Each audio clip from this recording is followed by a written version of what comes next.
পাখির মতো উড়ে বেড়াচ্ছিলাম। যাই হোক, সবাইকে আবার আসসালামু আলাইকুম আমার নতুন আরেকটি ব্লগে। সো এই ব্লগটি হচ্ছে ইলান ভ্যালি নিয়ে। তো যারা আমার পেজে নিয়মিত দেখেন তারা অলরেডি ইলান ভ্যালি নিয়ে কিছু রিলস ছবি মেবি দেখে ফেলেছেন। সো আমরা ইলান ভ্যালিতেই যাচ্ছিলাম। এটা ছিল ঈদের দ্বিতীয় দিন। আমাদের আগের থেকে প্ল্যান ছিল এখানে যাওয়ার, কারণ আমরা হচ্ছে আমাদের আরেক ভাইয়া জাফরি ভাইয়ের মাধ্যমে শুনতে পারি যে ইলান ভ্যালি অনেক সুন্দর ছিল। তো যাওয়ার পথে হচ্ছে প্রথম ড্যামটি পড়ে ইলান ভ্যালি গ্রামের প্রথম একটি ড্যামের মধ্যে যাত্রাপথে পড়ে। সেখানে আমরা থামি এবং হচ্ছে ভিউ দেখি, এনজয় করি। সত্যি এত সুন্দর ভিউ ছিল, মনে হচ্ছিল যেন আমরা ছবি দেখছিলাম। আমরা আগে ছোটবেলায় পোস্টার বা সিনারিওতে যে ছবিগুলো দেখতাম সেগুলো একদম চোখের সামনে জলজান্ত ছিল। পুরো ইলান ভ্যালি গ্রামটাই এতটাই সুন্দর ছিল। প্রত্যেকটা কর্নার যেদিকে চোখ যায় সেদিকে শুধু সবুজ পাহাড় অথবা সমুদ্র বা পানি। তো এরপর আমরা হচ্ছে যাই আমাদের সেকেন্ড, যেটা আমাদের অ্যাকচুয়াল টার্গেট ছিল, যে ড্যামটি বা বড় ঝর্ণাটি সেখানে দেখতে। তো সেখানে যাওয়ার পথে আমরা আবার বিরতি নিই এবং হচ্ছে এই সুন্দর সবুজে ঘেরা পাহাড় বলেন বা যাই বলেন ওখানে থামি, ছবি তুলি। আর এই তো তাসফিকে দেখতেই পাচ্ছেন, ও অনেক এনজয় করছিল মাশাল্লাহ। আর যেখানেই থামি আমার তো একটু দৌড়াদৌড়ি করতেই হবে, আমার কেন যেন জানি না দৌড়াইতে অনেক ভালো লাগে। তো ফাইনালি আমরা হচ্ছে সেই ড্যামটিতে চলে আসি। আর এই তো এখন আমরা হচ্ছে স্ন্যাক্স খেয়ে নিচ্ছি, কারণ অনেকটা লম্বা পথ, প্রায় 2-2.5 ঘন্টা আমরা জার্নি করে আসি। সো এখন হচ্ছে হালকা স্ন্যাক্স খাচ্ছিলাম। সেখানে মৌ পাস্তা নিয়ে এসেছিল, পুডিং নিয়ে এসেছিল। খাওয়া দাওয়া শেষে এখন হচ্ছে নেচার এনজয় করার পালা। সো আমার হাজব্যান্ড হচ্ছে তাসফিকে নিয়ে নেচার এনজয় করছিল। তাসফিও অনেক মজা পাচ্ছিল, অনেক এনজয় করছিল, সে অনেক হ্যাপি ছিল মাশাল্লাহ।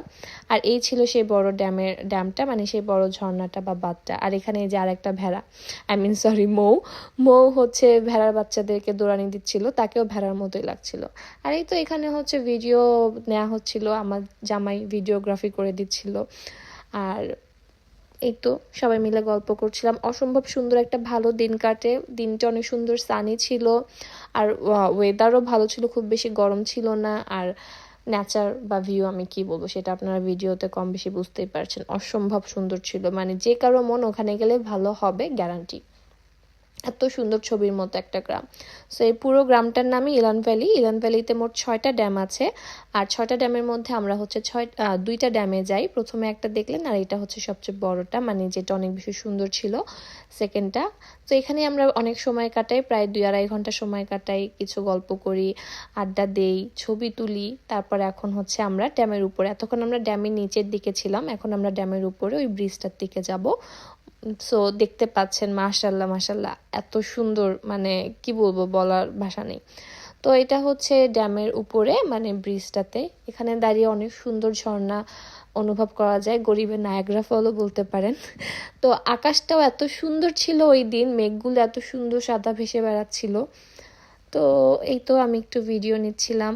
সো এই ছিল ভিউ। আপনারা যারা কার্ডিফে থাকেন বা লন্ডন থেকে খুব বেশি ডিস্টেন্সে না, একদিনের ট্যুরে কোথাও যেতে চান, আমি বলবো আপনারা ইলান ভ্যালি ঘুরে আসতে পারেন। সেটা নর্থ ওয়েলসের মধ্যেই পড়ে। আর এই তো অনেক তবে এই জায়গাটা নিয়ে অত বেশি হাইপ নেই, মানুষজন অত বেশি কথা বলে না, অনেকে জানেও না। আর যোগাযোগ ব্যবস্থা যদি নিজেদের কার থাকে তাহলে অনেক ভালো কার ড্রাইভ করে যেতে, কারণ পাবলিক ট্রান্সপোর্ট আমার মনে হয় না খুব বেশি একটা আছে বা পাবেন। আর এই ছিল। সো যাদের নিজেদের কার আছে তারা যেতে পারেন। আর যারা কার্ডিফে থাকেন আমি তো বলবো অবশ্যই প্লিজ একবার হলেও ঘুরে আসেন, অনেক ভালো লাগবে জাস্ট একদিনের একটা ট্যুরের জন্য। তো যাত্রা এখন হচ্ছে ব্যাক করার পালা। ব্যাক করার সময় আমরা হচ্ছে আরেক জায়গাতে একটু থামি। এই জায়গাটা এত সুন্দর ছিল, মানে কি বলবো, না থেমে থাকতে পারি নাই। আর এত সুন্দর পাখির সাউন্ড ছিল, মানে পাখির আওয়াজ হচ্ছিল। সো এখানে থামলাম কিছুক্ষণ, এখানে আমরা আড্ডা দিলাম, গল্প করলাম, ছবি তুললাম। এখন হচ্ছে বাসায় ফেরার পালা। সো অবশ্যই জানাবেন কেমন লেগেছে আপনাদের ইলান ভ্যালি ভিডিওটি। সবাইকে এই পর্যন্তই, আল্লাহ হাফেজ, টাটা, বাই বাই।